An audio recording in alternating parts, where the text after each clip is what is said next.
உங்கள் எல்லாருக்குமே நான் கர்ணனை பற்றி தாங்க கதை சொல்ல போகிறேன், சரிங்களா? உங்கள் எல்லாருக்குமே தெரியும் கர்ணன் எப்படியாப்பட்ட வள்ளல், எவ்வளோ பேருக்கு எப்படி உதவி பண்ணியிருக்காருன்னு. யுத்தத்தில் கிருஷ்ணர் மறைஞ்சிருந்து தாக்குனார் கர்ணரை, சரிங்களா? கர்ணர் மாதிரி யாராலையும் தான தர்மமே பண்ண முடியாதுங்க.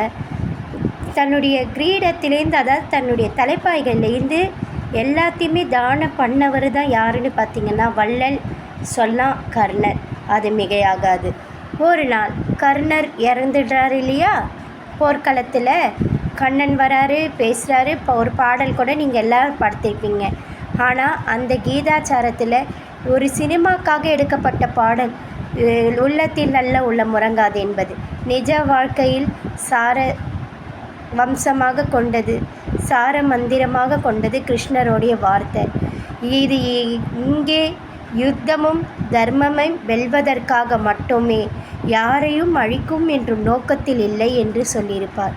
தெரியும்ல, அவருக்கு ஆயுசு முடிஞ்சிடுது, தர்மம் நடக்குது, யுத்தம் நடந்தது, கீதா உதாரம் பண்ணுறாரு கிருஷ்ணர். எல்லாம் முடிஞ்சு யமன் கர்ணரை கூட்டிகிட்டு போயிட்டுருக்கும் போது, கர்ணருக்கு போய்கிட்டே இருக்கும் போது அவருக்கு சொர்க்கத்தில் தாங்க இடம் இருந்தது. அவருக்கு பசி தாங்கலை. யாருக்கு? கர்ணருக்கு. கர்ணர் யமனை பார்த்து கேட்குறாரு, எனக்கு இவ்வளோ வள்ளல், எவ்வளவோ நான் கோடை தான் வணங்கியிருக்கேன், எவ்வளவோ என்னால் முடிஞ்சதை தான தர்மம் பண்ணியிருக்கேன், என்னுடைய தலைப்பாகையில் இருந்தது வைடூரியம் எல்லாமே நான் கொடுத்துருக்கேன். ஆனால் எனக்கு இவ்வளோ தர்மம் செஞ்ச எனக்கு எதுக்கு நான் சொர்க்கத்தில் வரத்துக்குள்ளேயே இவ்வளோ பசி எடுக்குது, என்னால் முடியல அப்படின்றாரு. அப்போ யமன் சொல்கிறாரு, நம்ம நரகத்துக்கிட்ட இருக்கோம், இதை கொஞ்சம் தாண்டி போகணுமானா வந்துடும் சொர்க்கலோகன்றார். பரவாயில்ல, நான் நரகத்துக்கு கூட போகிறேன், என்னால் பசி தாங்க முடியலன்னு. அப்போது சொல்கிறாரு யமன், உன்னுடைய ஆள்காட்டி விரல் எடுத்து உன் வாய்க்குள்ளே வச்சுக்கோ, பசி போயிடும்னு.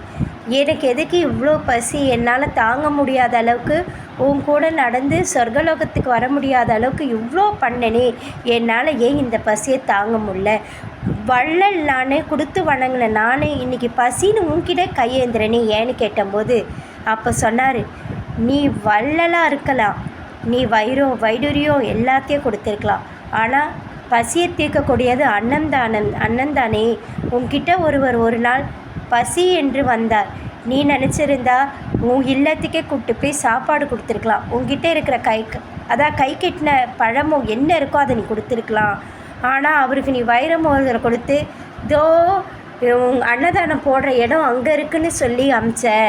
நீ செய்யாத தானம் அன்னதானம், அந்த விரல் எடுத்து உன் வாயில் வை, பசி போயிடும்னாரு.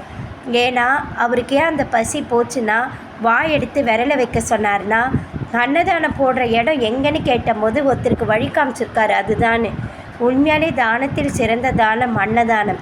நிதானம், பொறுமையாக யோசிக்கக்கூடிய தன்மை, இது தாங்க முக்கியம்.